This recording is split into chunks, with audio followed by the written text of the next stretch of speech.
জানি না কি করে বৃষ্টি শুরু হয়ে গেল, জানি না মা কি করে সব দেখে ফেললো, জানি না ও কি করে সব জানলো। এই যে সেন্টেন্সগুলো বললাম, এই সেন্টেন্সগুলো প্রত্যেক দিনের কথা, প্রতিদিন এই ধরনের কথা বলা হয়। তো এই সেন্টেন্সগুলোকে কিভাবে ইংলিশে বলবে সেটাই আমি এখন দেখাবো। এখানে দেখো, এই যে জানি না কোথা থেকে, এই যে এক্সপ্রেশনটা লেখা হয়েছে, জানি না কি করে, জানি না কি করে, জানি না কেন, এটাকে কখনোই আই ডোন্ট নো এইভাবে বলা যাবে না। যদিও দেখে মনে হচ্ছে I don't know how rain started বা ইট স্টার্টেড রেনিং, এরকম ভাবে কিন্তু বলা যাবে না।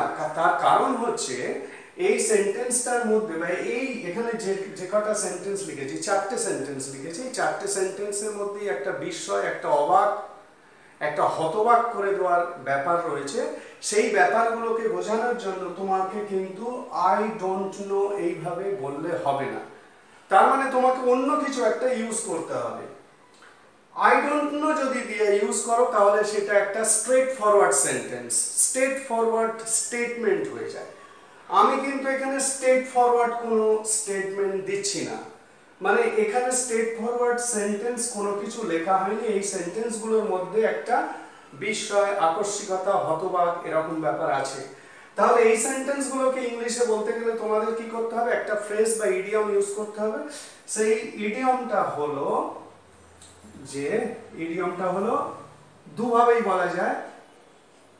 ইডিয়মটা হলো out of nowhere, out of know where এইটা, অথবা out of the blue, out of the blue,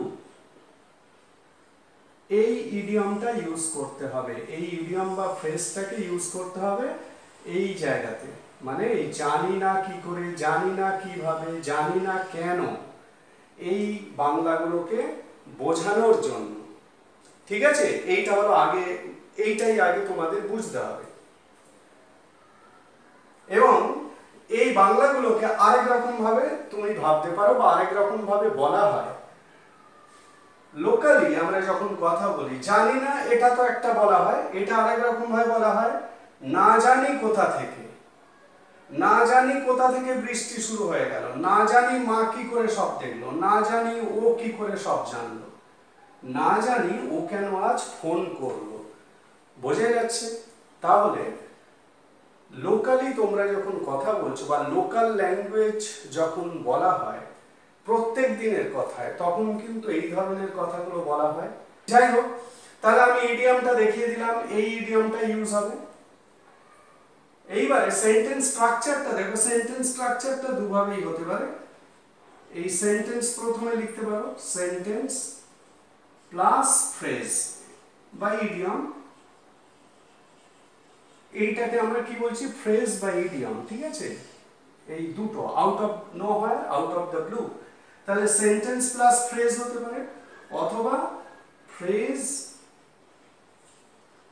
plus sentence, এইটাও হতে পারে। এবারে তোমাদের ইচ্ছা, তোমরা যেভাবে বলতে চাইবে সেন্টেন্সটাকে। ঠিক আছে, এইটা হলো সেন্টেন্স স্ট্রাকচার। এইবারে তৈরি করা যাক সেন্টেন্সগুলো।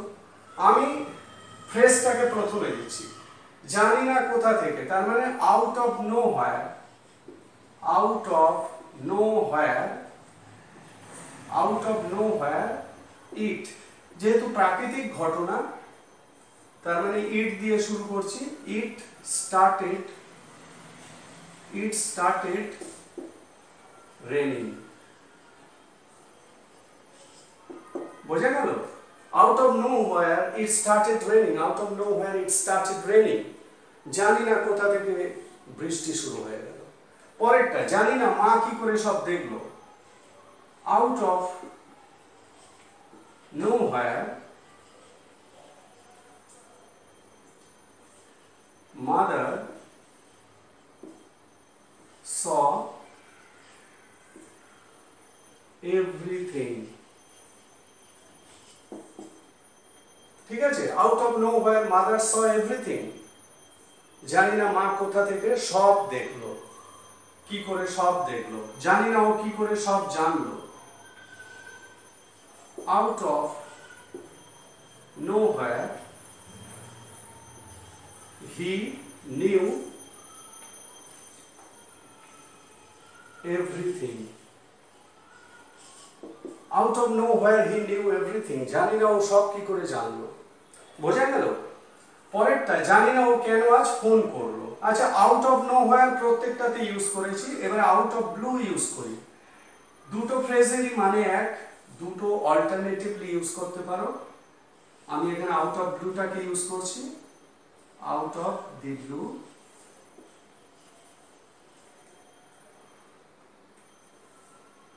ও কেন আজ ফোন করলো, out of the blue he called. এখানে একটা অবজেক্ট দিয়ে দিই, ও কেন আজ আমাকে, এখানে আমাকে কথাটা আমি জুড়ে দিচ্ছি। Out of the blue he called me today. বোঝা গেল? Out of the blue he called me today, জানি না ও কেন আজ ফোন করলো, বা না জানি ও কেন আজ ফোন করলো। প্রত্যেকটাই জানি না কিভাবে, কি করে, কেন, অথবা না জানি কিভাবে, কেন, কি করে। বোঝা গেল? আমরা দুভাবে কিন্তু বাংলাটাকে বলি, দুভাবেই বাংলাটাকে বলা হয় প্রত্যেক দিনের কথায়। এবং এই কথাগুলোকে ইংলিশে বলতে গেলে কি করতে হবে, আউট অফ নোহোয়্যার বা আউট অফ দি ব্লু এই ইডিয়ম বা ফ্রেজটাকে ইউজ করতে হবে। সেন্টেন্স স্ট্রাকচারটা কি, সেন্টেন্স প্লাস ফ্রেজ বা ইডিয়ম, অথবা ফ্রেজ প্লাস সেন্টেন্স। ঠিক আছে? তাহলে এই ধরনের সেন্টেন্সগুলোকে ইংলিশে বলতে গেলে এইভাবেই কিন্তু বলতে হবে।